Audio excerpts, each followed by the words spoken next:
Welcome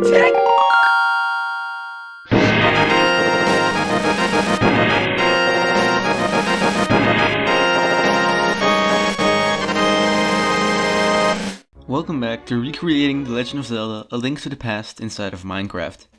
Today I'd like to show off the fire rod, how it works in the original game and in my Minecraft recreation, how I coded each part and a little more at the end.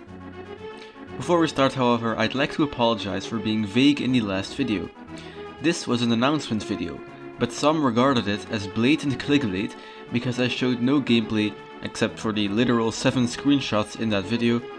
And I want to make it clear that I'm not showcasing every feature that we have made in one video, and yes, we have made a ton already, but rather spread those features out in separate videos, meaning more content for you and more time for us to keep up with creating new features in the meantime. Now, let's take a look at the fire rod. In the original game on the SNES, you obtain the fire rod in Skull Woods. It looks like a magic wand with a red tip. When it's used, it absorbs some of Link's magic, which is indicated in this magic meter, meaning we will also recreate this magic mechanic inside of Minecraft. When it is used, the fire rod sends out a fiery ball that flies in the direction Link is currently looking at. From there on, the ball sets enemies on fire, which burns them to a crisp, and it can also turn on lanterns and lamps and such, like the lamp item. Yes, the lamp item also has that last functionality, but the lamp item's for another video. Let's get to recreating this in Minecraft. First, I want a working item that has the original texture and can be right-clicked, so we need to detect when an item is right-clicked. So, detecting when an item is right-clicked in Minecraft may seem simple, just add a scoreboard that stores when a specific item is used and done. Except it's not actually that easy. It doesn't do anything right now, because I'm using a stick. This counter only works for items that already have some functionality linked to them. A prime example of this is the carrot on a stick, since it's used for controlling pigs when you ride them. Let's try the counter out now, and it works. We're successfully tracking when the item is right-clicked. But that's not a fire rod, it's a carrot on a stick. That's where the resource pack comes in. You see, resource packs allow you to create multiple models and textures for the same item, using custom model data. Let's take the fire rod from A Link to the Past, just copy the texture from online and paste it on our carrot on a stick. And there we go, a working fire. Just kidding, it actually does nothing except make a score go up when you use it. Let's make it actually do something when the score goes up. We'll summon an invisible armor stand with a head that looks a bit like a fireball. We'll make it face the same way as the player and make it move forward at a constant speed. When it collides with an enemy or with a wall, it summons an invisible creeper set to immediately explode, meaning an immediate explosion on collision. I chose this method over simply making the fireball set enemies on fire, because I feel it's more fun to use like this. Who doesn't love exploding literally everything in your world?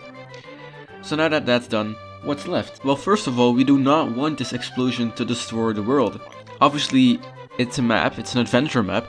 The explosion is not supposed to literally destroy the builds, meaning we'll have to find a way to make that creeper explosion not destroy any blocks. Luckily, there is a simple way to do this. You can change a game rule using the /game rule command and set mob griefing to false. This means that any mobs that have methods to pick up blocks or destroy blocks like endermen and creepers will no longer do this in your world. So now that it's done, what's left? Well, we still actually haven't coded the magic meter yet. Let's get to it. Minecraft allows you to display text right above the player's hotbar using commands. This is normally used when you reach the height limit or you switch to a different item to indicate its name. We will make it display our amount of magic. Since the meter in A Link to the Past has no indicated numeral value, we will take a maximum of 50 for now. This is how it looks. Awesome, right? Now let's make 2 magic points magically go away once you use the fire rod. And that should be all. Let's spawn some zombies and have some fun.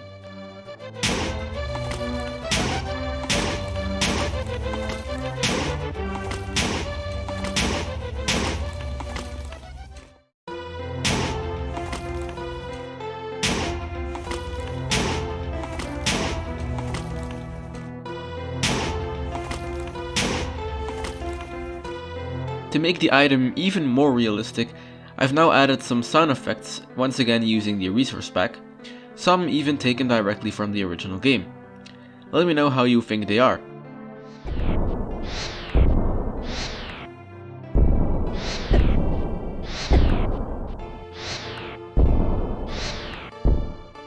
For now, this item is completely finished, except for obtaining it since we haven't yet built Skullwoods, but that's for a different video. In the next video for July 20th, we'll discuss a similar topic, being the Ice Rod. For now, that's all though. Thanks for watching, and stay safe.